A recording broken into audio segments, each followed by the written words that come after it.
Jema. So we continue with the series on the Bhagavat Puran, and as we have mentioned earlier, the reason for starting it are quite a few, but one of them is as a run up to the 24th November 2026, when we see about Shri Krishna fusing with Sri Aurobindo's body, rather the personality of Shri Krishna that had manifested on earth, which is something very special. So it's not just the Shri Krishna as a Paramatma comes and fuses with Sri Aurobindo, but the personality of Shri Krishna which fuses with Sri Aurobindo, and it marked a very important step in Sri Aurobindo's yoga. We also know that Sri Aurobindo's yoga for a long time, from almost 1908, from Alipur jail till 1926, there was quite a lot of working of Shri Krishna. And I look at it in a very simple way that it was Shri Krishna passing on the baton as the avatar of Dwapar to the avatar of Kali Yuga. So the idea of avatarhood is central both to Sri Aurobindo's writings as well as to the Bhagavat. So there are many things that we see quite a bit of parallel between Sri Aurobindo's writings and the ancient tradition, especially the idea of avatarhood. This is somehow missing in a lot of modern intellectual discourse on Sri Aurobindo, where basically you are doing it on yourself, you are concentrating, meditating, 100 things, but what is missing is the element of the avatar which takes the creation to the next logical step. It is important. Sri Aurobindo wouldn't have written so many chapters in essays on the Gita, emphasized on it in several places, because the logic is very simple. Left to human beings to their own efforts, it's not going to be simple and easy to transcend the state in which we are presently dwelling in and caught up in the meshes of ignorance. And most of the stories of Bhagavat are pointing in that direction. Not only pointing, very clearly revealing in that direction. So that is the grace of the Lord which ultimately acts. So human effort without, not supplemented by the divine grace, can take us to a point but not beyond. That's what we see in the Gita also, and we see it in the Bhagavat also. So now, last time we had read the story of the first first emperor of earth, called Pratu. So as we are seeing that in all these stories, there is simultaneously a kind of history, but it's not just history in the historical sense. There are a lot of symbols, a lot of deeper occult truths. So King Pratu is from whom the name Prithvi is derived, sets the standards of what a king should be and how a praja should be. So actually speaking, people often say these are ancient stories, but I can tell you that even today's happenings, whether in America, India, China, this is something you can draw not only inspiration, there is a clear guidance. And as we know, King Pratu is born of another king called Vain, whose life was, though his name in Hindi is Vena, but his life was very much like the English word Vain. And yet, he strangely prepared the earth. He is like a asura who destroys, and like a rakshasa who is devouring everything, only living for himself, for his own ego. And yet from his chest and arms, the gods do the manthan, and out of that emerges King Pratu. And from the legs and the belly, some kind of creatures who are very lowly, they emerge. So it's called as Nishad, but it's very fascinating story that the Asura comes first and then comes the gods. It gives so much hope. Today when you see people predict all kinds of things about nations. So they don't know. Asura comes and prepares. He has his role to play. And when he is gone, when he exhausts and clears a lot of things which are within a particular either nation or earth consciousness or an individual, then one is ready for the godlike reign. So this is the first thing we find in this story. Out of King Vain is born King Pratu. And unlike King Vain, who lives only for himself, extremely selfish and cruel, Prithu is very kind-hearted. He is none else but incarnation of Lord Vishnu in the story. And he leads a life where he takes care of Mother Earth, and Mother Earth begins to give him plenty. So again, we saw the symbol that when we don't take care of Earth, Earth dries up her resources, hides the resources. It's not like she cannot give. She has plenty. Everything has been given for all the human beings who come. But she hides, she conceals, she doesn't give it easily. So all this is there in the story, and toward the end, King Prithu takes out the resources, Earth agrees, and each of the different elements, they become like a calf, and they drink from the earth. She has plenty for everyone. Now, the story of King Prithu takes another turn, and he performs an Aswamedha Yagya. So, Aswamedha Yagya, we hear about plenty of stories of Aswamedha Yagya, and outwardly it is the horse sacrifice. You have a horse, and the horse goes in all the directions, and this horse tries to, if you hold the horse, then you have to fight. Otherwise, you let the horse, you concede defeat, and you belong to the emperor or the would-be emperor. And then the horse is sacrificed. So this is how the Aswamedha Yagya. But if you see the story, it's inwardly, it's everywhere. Sri Aurobindo also speaks about it, and Brihadaranyaka Upanishad goes in great detail. It's very clearly a symbol. So where is the symbol? The symbol is that the king who would be the emperor, he sent. Horse is always force. Even today, we use the word horsepower still. I don't know whether horsepower. Horse represents force, Ashwa. And Medha is always the intelligence. So, the direction in which our intelligence and force, that is the vital energy, goes about, life energy. So, that is the Aswamedha Yagya. Ordinarily, it is turned only toward the our own personal interest and selfish things. But when this is turned towards greater conquest, which can be at once outer or inner. In yogic parlance, it's always inner extending into outer. But those who don't understand this subtle meaning, they go into outer conquest, and after they have gone into outer conquest, like we see happening today, they get humbled and are ready for the inner conquest. So it works both ways. So Aswamedha is the sending forth of or using one's force, energy, and intelligence for conquest. Now, when we go for this conquest, whether outer or inner, there will be obstacles. People are not going to concede. It's all about yoga. All those who are engaged in yoga know this very well.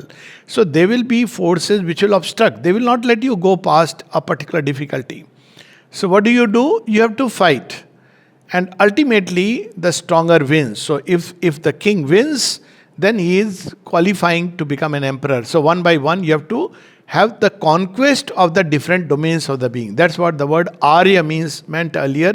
It had nothing to do with a particular, North Indian or anything like that. The word Arya meant the noble, the highest. Those who were striving for the highest, Shrestha, they were the Aryans. And that's how we see that Aswamedha Yagya is performed by these kings. So King Prithu also performs an Aswamedha Yagya, and he does it in the standard routine methods. So what does he do? He performs the standard sacrifice, lights up a fire, calls in the priest who will chant the mantras and the rituals, and he is to perform 100 Aswamedha Yagas. Not easy, huh? But so it's about the conquest within. If you apply it to conquest within, it makes instant sense. You don't go about conquering the earth 100 times. It'll be silly. But inner conquest is like a single difficulty. Mother uses the word, sometimes you have to do it 1,000 times to conquer one thing inside your nature. So 100 times means he is striving for the inner conquest, and this yagya is meant to provide him that. So as the story goes, 99 times he performs the Aswamedha Yagya, 99 is over. Now when he wants to do the 100th Aswamedha Yagya, then something very interesting happens. Indra comes vanishes with the horse. He does this every time. He has done it with the other yagya where he went and tied it to Kapil Muni's ashram, and Kapil Muni opens and all these children of Sagar go there, and Kapil Rishi destroys them. I think we have touched this story, but if not, we'll touch upon this story again. It's a beautiful inner event. So he is doing it ritualistically. Basically, that I have done 1, 2, 3, 4, now so many. Like some people do Parayana and they do the Mala Jap. So it's okay, it can take you to a point, but the 100th never gets over. Something else is missing. Something is missing, and Indra comes to remind. But if you read the standard literature, it will be Indra takes away. So what does Indra do? It's a very fascinating story. So Indra takes away the horse. That means the force and the intelligence which was engaged. So the king Prithu chases him and he gets angry. So Indra has fulfilled his purpose because he gets angry and he gets deluded. How does he get deluded? Indra sees that he is chasing him. So Indra takes the form of one of the sannyasis. The moment Prithu sees a sannyasi in that garb, he says pranam, pranam and comes back. He doesn't realize he has stolen the horse. And there is Rishi Atri. He tells him, no, it's not. Don't be fooled. Don't be fooled by the dress. This fellow is not a sannyasi. He is wearing a dress, but he is fooling you. So again he goes with the bow and arrow. Now bow and arrow always in the Upanishad represents concentration. 1.8, so single-minded he goes. Now he wears the dress of an avadhut, like Kapalix. Again he is fooled. Again he comes back. So the story runs like that. And so finally, Atri Rishi is advising Prithu, and Prithu is going, chasing Indra, and Indra is changing the dresses. Then suddenly, before the 100th sacrifice, actually it never gets over because it's very fascinating. So suddenly before King Pratu, Lord Vishnu and Brahmaji appear. And they say it's not necessary. Does it remind of some story? Story is of Ramayana. So when Lord Rama is doing the prayer to Devi, so he is offering 99 lotuses. And one lotus disappears. So Hanumanji, where is it gone? I had got it. So he goes and brings again. Again it disappears. Again it disappears. Then he says, but my mother used to say, my eyes are like lotus, Kamal-lochan. So I can offer these. Who is going to steal them? And that is the point of time when the Devi appears and she says, you don't need the 100th one. So 100th is the perfection that comes. It's the Purnahuti. It comes when you are ready to give yourself entirely. This is exactly what the mother says.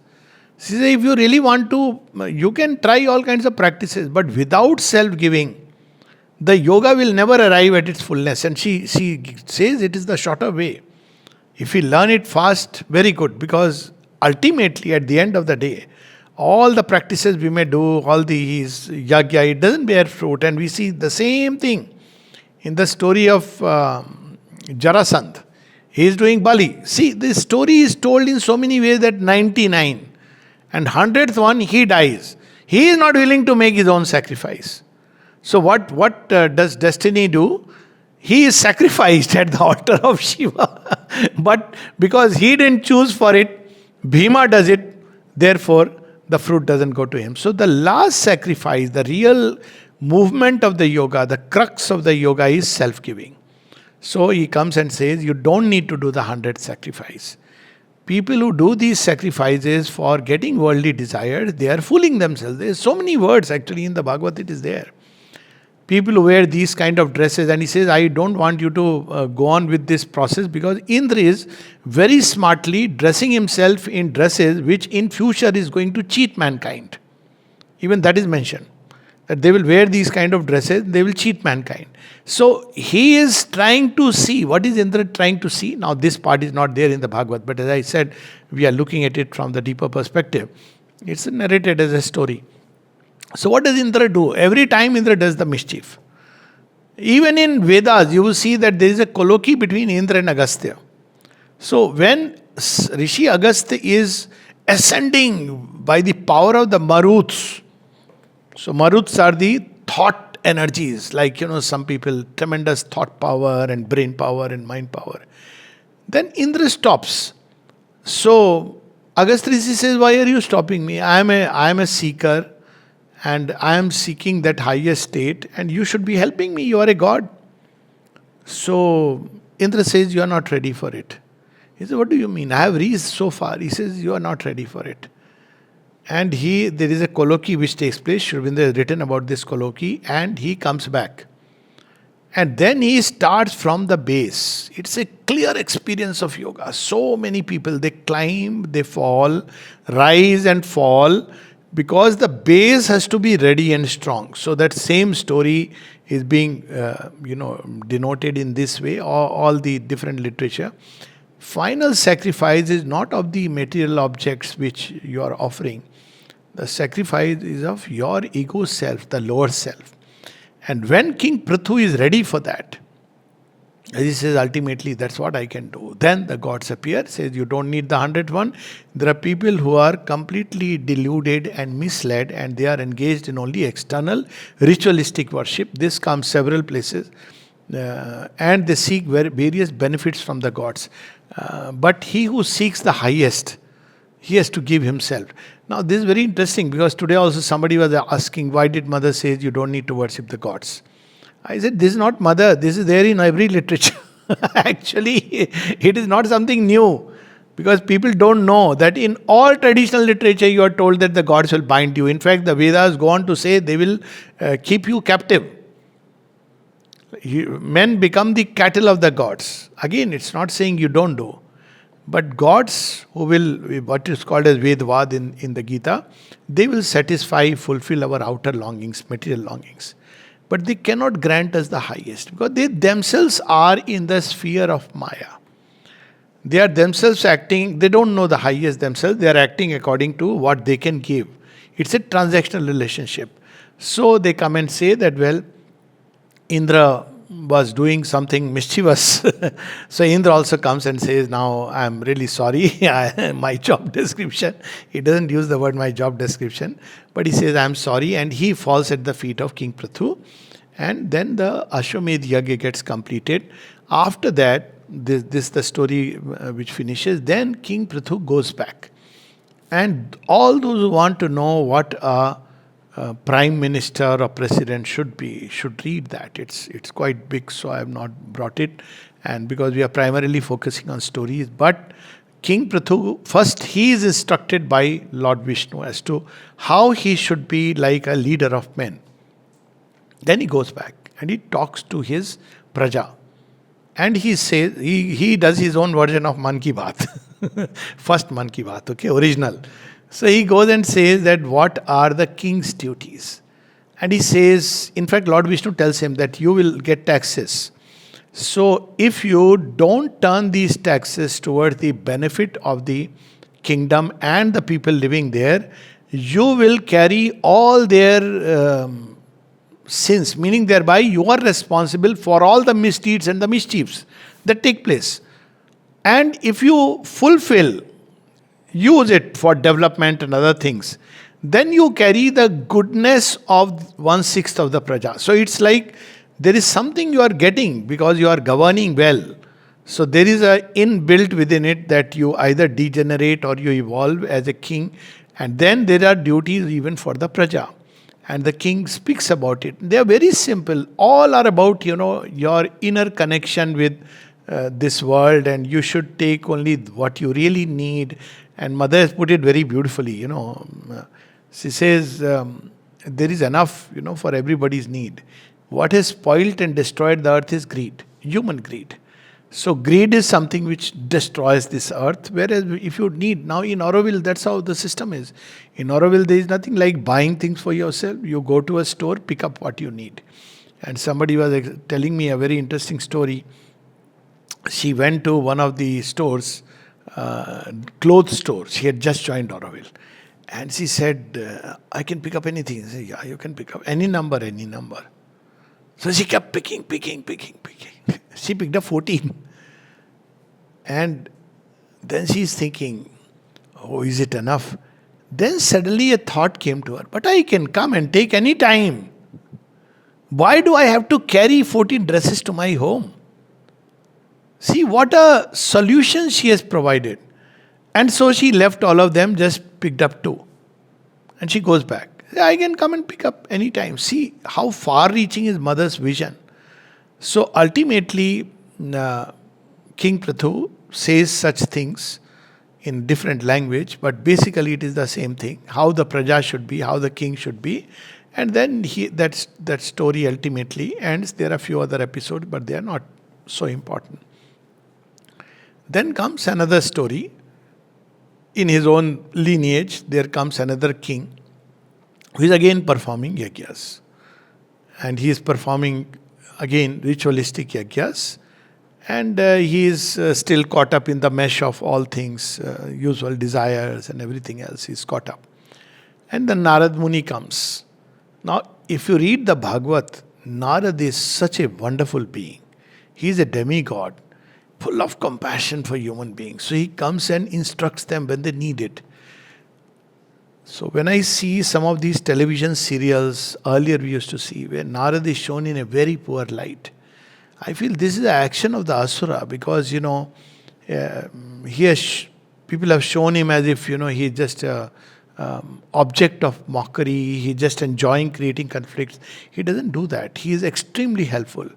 And he exists. Sri Aurobindo himself said that once I saw him on the overmind plane as if this is his natural station. So Narad comes and he narrates this story to the king who has come in the lineage of Pratu. In fact, there is no other lineage that time. He is Prachin Brahat. That's the name of the king. Thank God. I was thinking. So Prachin Brahat. So he is trying to do the yagya. It is not working out.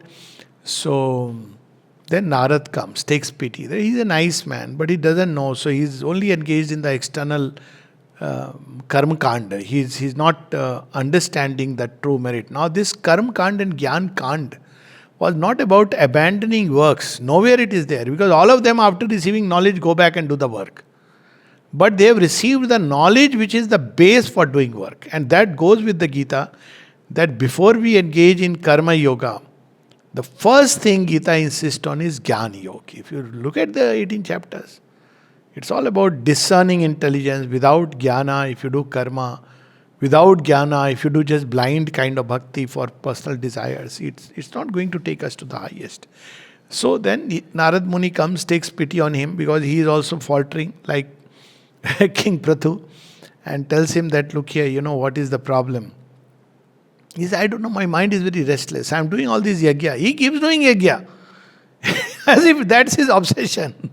He does so many yagyas, countless yagya. And everywhere it's like kusha grass is growing, and here, there, he has made like a person who wants to convert everybody. He says, I'll do yagya all over Prithvi. But he says, I remain restless. My mind continues to wander. I still remain attached. So that time Narad Muni comes and says, I'll tell you a story.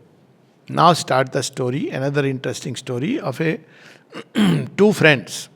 I see this story is very clear symbolic. In this, even Narad tells the symbol. We'll read about the symbol, how Narad explains. So he says there were two friends. One is Puranjan and the other is Avigyat. So Avigyat is the unknown. And Puranjan is one who enjoys living in the city. So they start on a journey together. But Puranjan forgets his friend and goes here, there, because he is restless, he is roaming here, there, he doesn't know what he wants. He wants everything perfect. But he doesn't really understand what that would be. So finally, after roaming all around, he finds that a place on the foot of Himalaya, there is a nice city. And very beautifully described city, which is again symbolic because there is gold, silver and iron things available. So Sattva, Rajas and Tamogun. Puranjan, Pura means place. That's how Purusha comes. Purusha is the couch potato, the one who in ordinary life, but Purusha, he who is the lord of the body. So he's the Adhisthata, so Purusha. So Puranjan, he is enjoying. Where? In this city, which is as we will see, it's actually referring to the body. So he's wondering, this is such a lovely city, and there are so many pearls and diamonds and everything on the floors. So he says, so lovely. Now, this diamonds and pearls on the floor may sound very strange, but there is a letter of Sri Aurobindo referring to, he says, my child, you do not know what gems and jewels are hidden in your lower vitals. See, this diamonds and jewels in the floor is exactly the same thing which Rishi Agastya sees, that all the cows have been hidden in the caves. Same thing. And that's why conservation of sexual energy is such an important element in the yoga. If you don't conserve, you are throwing away all this potential energy. So it describes. Now imagine, who will describe that there are diamonds and pearls and all this lying on the floor? It's like that tremendous energy which is worth everything, and that is lying on the floor. So he is very happy. But as is the case happens, he sees suddenly a most beautiful maiden, which is not a woman. Woman is okay. We'll see that in the story itself, because people often misuse it. But she is Prakriti.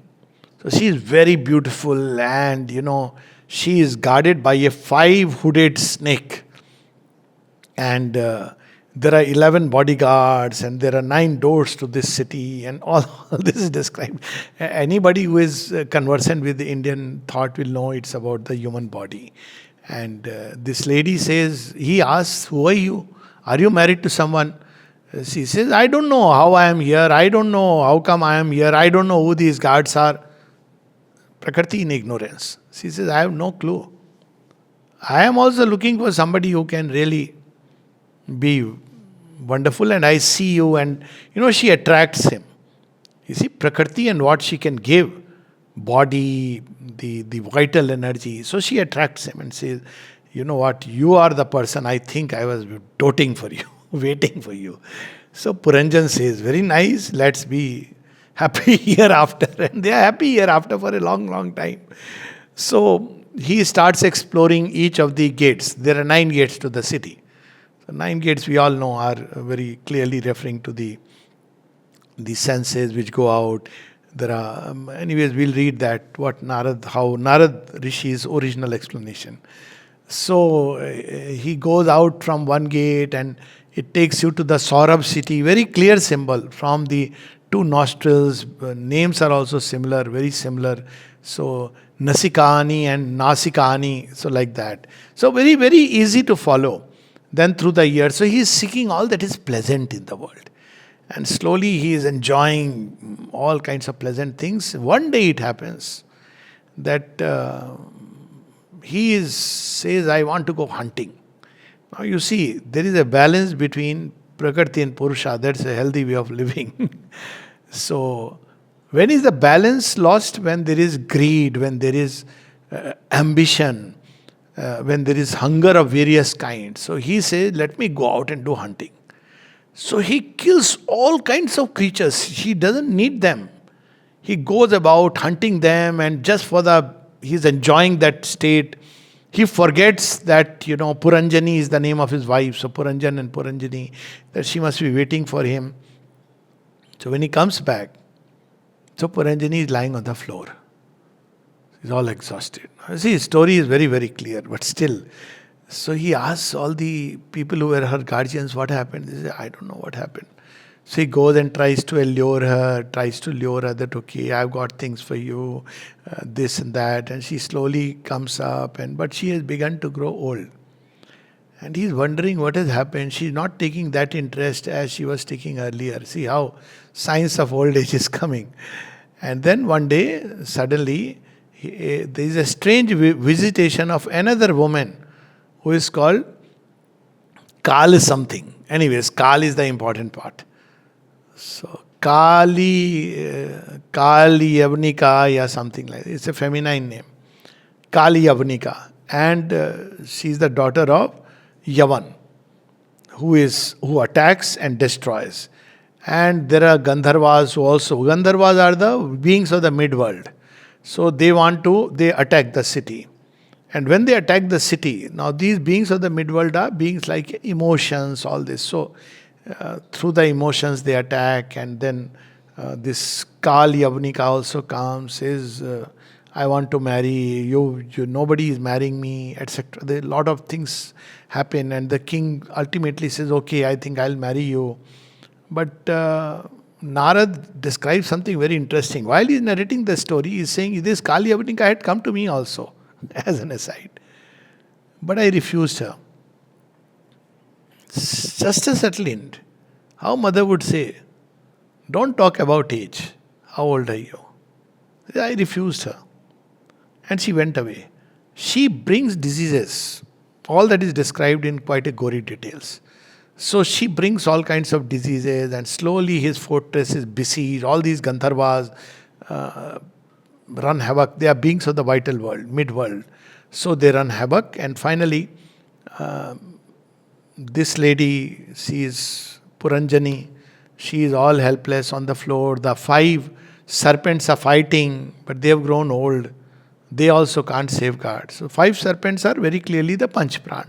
So it's there in ancient Indian thought. The middle is Saman, there is Apan and Vyan and there are 5 है ना, नीचे के 2 हैं जो. So anyway, there is a twofold upper prana. I remember it as in the English. So there is a twofold upper movement, one that goes towards all the activities of the mind and thought, and the other which goes towards speech. Third is Saman, which is about balancing between these two, and 2 go lower. So lower is, one is about ambition and fulfilling all those things, and the last is about the basic sexual activity and all these things in which it goes. So they are the 5-fold pranas. Normally they should work in balance. If you are striving for yoga, then it's a different thing. But in ordinary life, you should have a balance. But it describes that how he becomes excessively sexually active, ambitious, goes out, becomes wild. So slowly all these things start hitting him, and all kinds of diseases. And finally, the Gandharva fellows and the soldiers of Yavan, so they come and drag him out. And poor lady is left helplessly dying. So ultimately, as he exits from the lovely city in which he had entered, the whole city collapses, it goes to dust. That is the ordinary life of a human being. So when he goes out, then he suddenly sees all these animals whom it was killing. All of them, they are waiting to, because the whole narrative starts from there. This is that man who was performing sacrifice. When Narada is telling the story to that man, he was performing animal sacrifice. And he says, they are all waiting for you when you go back. This is not the path. So he is narrating this story. So it says that all of them are waiting. So they torture him. When he is going, all these animals are waiting. Okay, good. You have come. So this is the state, your state of consciousness. Ultimately, if you have lived a violent life, an aggressive life, this is what awaits you. So after some time, all this gets over. And then he is born as a woman. So he comes now as a woman. And he is married to another king called Malayadhwaj. So now they lead a life. Malayadhwaj is very interesting story of evolution. All this karmic law goes for a 6 year. Ideally, he should come back and suffer, but he does nothing. She is born as a woman, and he who has become she marries a man called Malayadhwaj, who is a very wonderful king. And Malayadhwaj performs a lot of conquest. Then a time comes when Malayadhwaj's heart is filled with vairagya. He says, what is all this that I am going and I am conquering? There must be a deeper meaning to life. So he goes into a forest and says, I am going to meditate upon the Supreme Lord. So Supreme Lord is the Hari who is dwelling in the heart. Everywhere. Super soul, that's how it's called. So as he begins to meditate, he starts losing many of his vrittis. And this woman, who was Puranjan in the previous life, he follows him. Somehow she feels, I should not leave him. Now, who is this man whom she has married, this man turned woman, is the higher intelligence, the buddhi which turns towards higher things. First it is turned towards lower things, then it turns towards higher things. So she follows and takes care of him. And as it happens one day in that forest, as the king is lying down, he is ready for the final departure, he departs. So buddhi departs first. And then suddenly she realizes, this wife, that what has happened. She is taking care of him. It's very graphic description. She is pressing his feet. Every detail is important actually. I am not getting into it.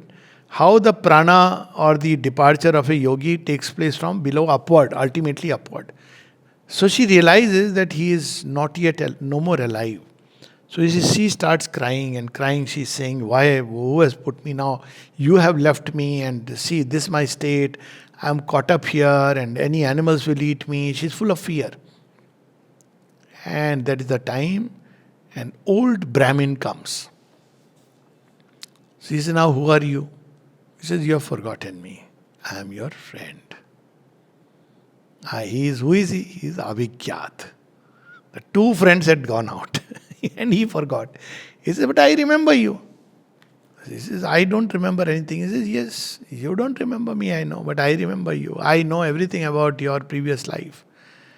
And now I have come to remind you that now you should wake up to the true life. You see that city, this, that, where illusion. Now here illusion was not non-existence, because he says, I had created.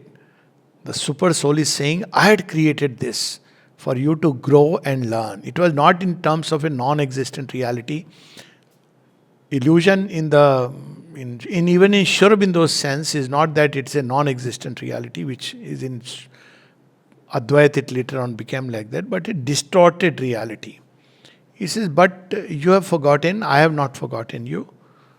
So true in everybody's life. Divine doesn't forget. That's why we have a chance. Suddenly he catches us in the middle of the road. Oh, God knows where. So this is a story which relates to everybody's life. So he says, I have come to remind you that, you know what, actually you are that particular king who forgot, and you entered the city, got married, and then you died. You were dragged and now you have come back. Now your husband has died. But actually, all this was created like an illusion by me, so that you realize you are ready for this supreme nature. Then he wakes up to the truth of his being. And hearing this story, that other king, Narada is narrating lot of stories within story. He is narrating the story to this king whose name is Prachin Brihat. He is narrating this story, that I'll tell you the story of this king. Because he was performing animal sacrifices. So he says, now you understand what is the truth of things? He said, now I understand. So what do I do? So he says, you don't worry, your children will do whatever has to be done. So he is married, he gets married, and he has children, 10 children, who are called Prachetas. Prachetas actually. So Prachetas stand in the river or ocean, and they all do a lot of 1,000 years tapasya. Now people may say, what is this 1,000 years tapasya? Sri Aurobindo writes at one place in Savitri, when he describes love, what it takes for love to be born in a human heart. Love for the divine, obviously. A soul made ready through 1,000 years is the living mold of a supreme descent. 1,000 always indicates you have perfected that thing. But if you read purely as an outer story, you'll say, what is this 1,000 years standing in the water? So what is that water? From the inconscient, all this has emerged.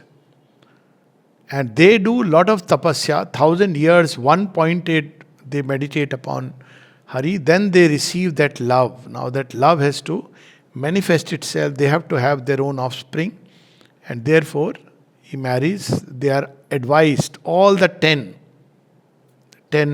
prince, they were prince actually originally. So Lord Vishnu advises, just strange advice, no, get married. So get married to whom? get married to Marisha. Marisha is also daughter of the sea, waters. She is also a goddess. In this story, all of them are born from the waters, like goddess Lakshmi. So the wife of King Brihadval, then Pracheta's wife, would-be wife, and all 10 marry the same lady. Obviously, if you don't get the meaning, you'll say, what is this happening? But very clearly, the entire buddhi, which has become one pointed on the Lord, is now wedded to who else but the goddess Lakshmi. And it describes she is like goddess Lakshmi. And this goddess Lakshmi keeps them together, turned towards harmony, beauty. That's her work. So Marisha emerges out of the water and they get married. And then these Prachitas finally, they are regarded as very great characters who were children, and then they, of course, go back, rule the kingdom, and govern it beautifully hereafter. So when you look at these stories, if you look at it from the surface, it'll make no sense. But if you know the code, access code, password, they make profound sense. They are so contextual. Actually, I've read it earlier, but now because I have to give a talk, so I just, these are not stories with which now I remember all the details, especially names and all I have forgotten. I remembered the story of Puranjan, but I had forgotten the name of everybody else. I remembered the 5-hooded serpent, and I knew it's about the life force, but certain details. So when I was reading it, I said, this is all about our life and yoga. That's how we are lost in the ancient city of ignorance. Sri Aurobindo has used the word city of ignorance. And in that we are allured by various things. And the 3 doors to hell which Sri Aurobindo speaks about, they're all there. One is sex, the other is money, and the third is ambition. These are the 3 doors to hell. And you see all of them here. And then a time comes when you are ready and the divine himself will awaken you. You may be engaged in any kind of activity, because it's very strange that this man turned a woman in next life. Puranjan becomes a woman. He or she is crying. And suddenly that's his moment of reckoning. And what is that moment of reckoning? When your one hope on which you had pined everything, when that is being taken away. Wonderful. Divine would say good riddance. And then she comes when nothing is there, nobody is there. And that's the moment. It's not about reward and punishment and papa and punya. There comes a time when you cannot, everything that you held as your own, dearest to your heart, that is taken away. And behind that also is a grace, as happens in the case of Puranjan, but unfortunately through the whole story of how we fall ill, how we lead our life and lend it to all kinds of material desires and attachments, various kinds. So all that is described in great detail. So now Narad cracks the code. And we'll just read a little bit of that. It's very beautiful. So all the attack, and then finally it's a very miserable death. Puranjan dies. He's very attached to his wife. While they are taking him, he says, where is my wife? What has happened to her? They say, we don't care. You have to go. He said, what about my children? I am going to miss them. They said, we don't care. It's a very, literally, and he says, where is that serpent? So he says, serpent is himself dying now. He's a life force. He says, serpent is, you want to see the serpent, we'll show you what's happening. Because he's trying to guard the city and is, the name of that lady is Kalakanya. Okay. Kalakanya is old age. And she comes and starts, Okay. So this carries on, and then in the finally this Malay Dhwaj story, and I'll just read a little bit of, because it's very interesting.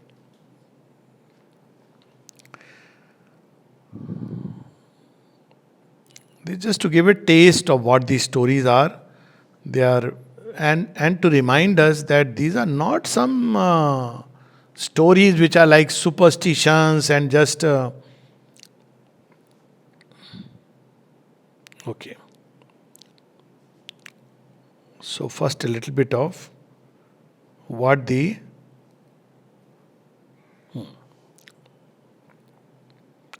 old man tells this woman who was Puranjan in previous life. Old man is Avigyat, the divine being. So he says, sometimes, okay, you were simply, okay, I'll start from here. Actually, you are not the daughter of Vidarbha. Every word has a meaning, but if I go into it, it'll like very detailed. Nor is this man Maledhwaj your well-wishing husband. Nor were you the actual husband of Puranjani. You were simply captivated in this body of 9 gates, which is what is the city of ignorance. Sometimes, of course, Sri Aurobindo's project is to build this city of ignorance into a city of delight and light. But that's a project. As of now, this is how it is. So many people in the name of Sri Aurobindo, oh, yes, given importance to physical transformation, therefore. All kinds of things people do. Sometimes you think yourself a man, sometimes a chaste woman, and sometimes a neutral eunuch. This is all because of the body, which is created by the illusory energy. This illusory energy is my potency, and actually both of us, you and I, are pure spiritual identities. Now just try to understand this. I am trying to explain our factual position. So that old man Avigyat is telling him, my dear friend, what a lovely address, huh? Divine calling. My dear friend, I, the super soul is literally Paramatma, and you, the individual soul, the Atma, are not different in quality, for we are both spiritual. In fact, my dear friend, you are qualitatively not different from me in your constitutional position. You can become one with the monarch of the world. Just try to consider this subject. Those who are actually advanced scholars who are in knowledge do not find any qualitative difference between you and me. As a person sees the reflection of his body in a mirror to be one with himself and not different, whereas others actually see 2 bodies, so in our material condition in which the living being is affected and yet not affected, there is a difference between God and the living entity. In this way, both swans live together in the heart. When the one swan is instructed by the other, he is situated in his constitutional position. This means he regains his original Krishna's consciousness, which was lost because of his material attraction. My dear king, Prachin Bari, now he is coming back to the Supreme Personality of Godhead, the cause of all causes, is celebrated to be known indirectly. Thus I have described this story. And then finally he gives the whole understanding. Just a little bit we'll read from there before we stop. So he says that because now king says that Narad, you have told me a very nice story. But all my life I have lived surrounded in material things. I can't understand a detail of this. He says, it's a very nice story, but I don't understand this. So Narad explains. You must understand, Narad says, that Puranjana, the living entity, transmigrates according to his own work into different types of bodies, which may be 1-legged, 2-legged, 3-legged, 4-legged, many-legged, or simply legless. Basically, it's a way of saying through all the transmigrating into these various types of bodies, the living entity as the so-called enjoyer. Why? Because he is actually the Bharta. But it's like somebody who is meant to taste the lotus of Brahma Kamal in the Himalayas is tasting that, as Sri Ramakrishna would say, gud ki mithai. I mean, nothing wrong for a diabetic, gud ki mithai is okay. But that's what he is busy enjoying. So he is called Puranjana. So he is enjoying inside the body. The person I have described as unknown is the Supreme Personality of Godhead. the master and eternal friend of the living entity. This is something very, very unique to Sanatana Dharma, and we must understand this. I've emphasized this so many times that unlike other religions, the divine in Sanatana Dharma is your eternal friend. It changes. This one word changes the whole perspective. With a friend, you can share everything, you can say anything. You need not be afraid that he will punish me. Friend will not punish. Friend will help you. Even when you are lost, friend doesn't leave you. He allows you, okay, he wants to go take some experience. But whenever needed, a friend will be there. And he will come and pull you. This little difference, that the divine in Sanatana Dharma is not just a judge. In fact, he is father, mother, friend, beloved, paramour, even a child. This little difference. So he says, I am your friend. Since the living entities cannot realize the supreme personality of Godhead by material names, activities, and qualities, he remains everlastingly unknown to the conditioned soul. Conditioned soul is the soul which is trapped in ignorance. So it is always looking for some name, form to hold on. And the beauty is the divine assumes a name and form precisely because with that we can go beyond this realm. So that's why the divine names become so important. They are the greatest mantras. He says, okay, you people can understand only name, I'll assume a name. You can behold only form, so I'll assume a form. Because it's very difficult to meditate on the formless and the nameless. So it becomes a support for the human consciousness struggling in ignorance. But if you think that the divine is only this name and form, Sri Aurobindo, born on 15th August 72 and left, then we are doing a great mistake. The form and name are given, taken by the divine to help us because we creature can understand only that language. It is not, and we try to reduce it within our frame. So that is should be very clear.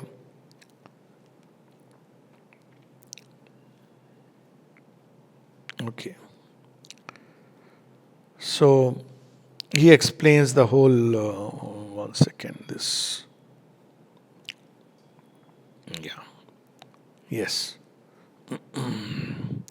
When the living entity wants to enjoy the modes of material nature in their totality, he prefers, out of many bodily forms, to accept that body which has 9 gates, which is the human body, 2 hands and 2 legs. Thus he prefers to become a human being or a demigod.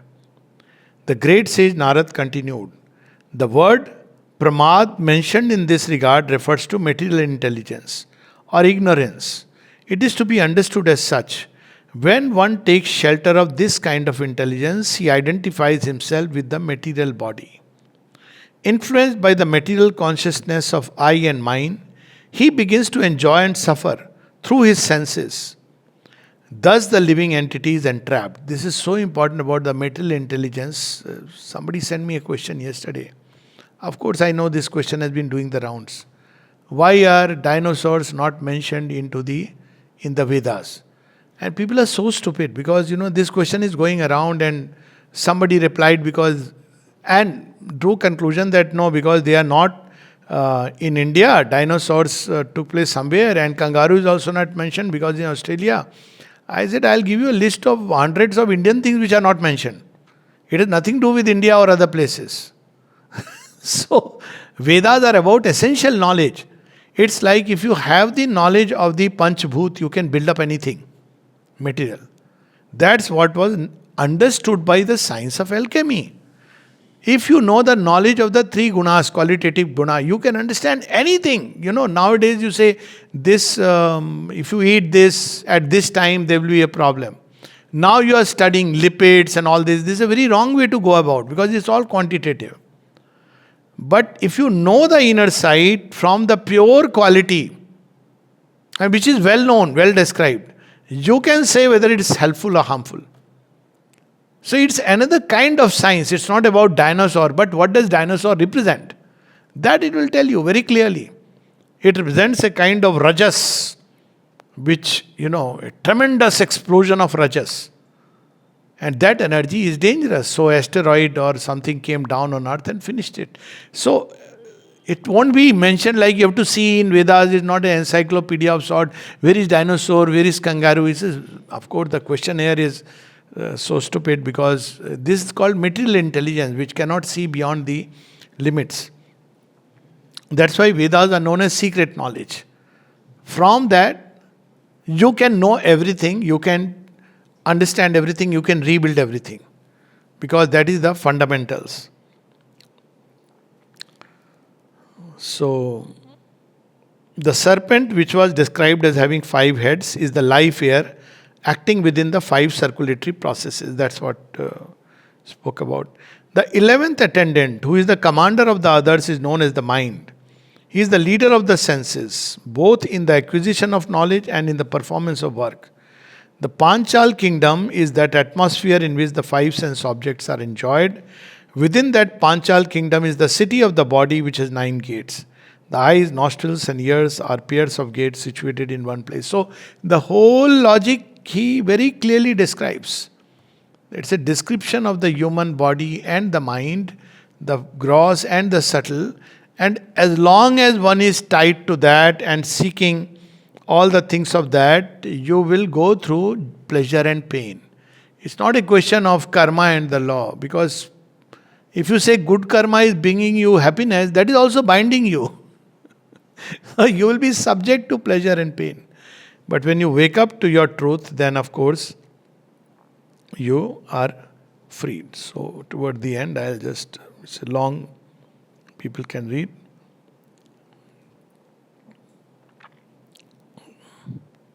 Because, the living entities are trying to counteract different miserable conditions pertaining to providence, other living entities, or the body and mind. Still, they must remain conditioned by the laws of nature despite all attempts to counter these laws. Any amount of medicine will not free you from the material condition unless you transcend. This is the basic logic. That if you are subject to material condition, you can try ameliorate things. So, a man may carry a burden on his head, and when he feels it to be too heavy, he sometimes gives relief to his head by putting the burden on his shoulder. In this way, he tries to relieve himself of the burden. However, whatever process he devises to counteract the burden does nothing more than put the same burden from one place to another. You may find some relief, but you are only shifting the process. Narad continued, O you who are free from all sinful activity, no one can counteract the effects of fruitive activities devoid of Krishna. All such activity is due to our ignorance.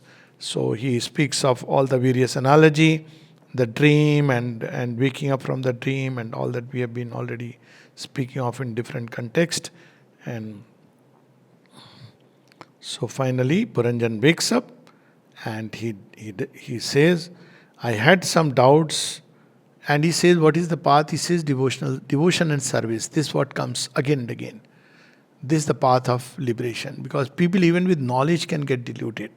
And why? That he describes at great length. But devotion and service, because all your being is engaged. Mother says the same thing. She speaks about love and she speaks about service. She says they are the two things which will free you. I can now understand how now this fellow, that Prachin Brihat, suddenly wakes up. He says, oh, thank you so much. I can now understand how even the great sages are bewildered by the real purpose of life. Of course, there is no question of sense gratification. The results of whatever a living entity does in this life are enjoyed in the next life. And so you can go on, and he says even Vedas sometimes speak about it. But practically it is seen that the body that performed the work in the last birth is already lost. So he asks, how does the knowledge gets transmitted, all your actions? So he says behind the physical body there is a subtle body which doesn't get destroyed. It is this which carries the impressions, and therefore a learning and growth process takes place. A wonderful chapter, but it's a perfect answer to all those who say, oh, these are all mythologies. It is so profound. It's yoga. It's not about mythology. And there are men who discuss all this, and people who, which includes so-called great names, that it's all mythology. If you read the Srimad Bhagavat Purana, it's so profound and such a wonderful guidance. And the beauty is it's actually in sync with what Mother and Sri Aurobindo says. Here, Maya is not seen as illusion, but as the power of the Lord, which prepares you through the various experiences towards the great discovery. Jai Ma.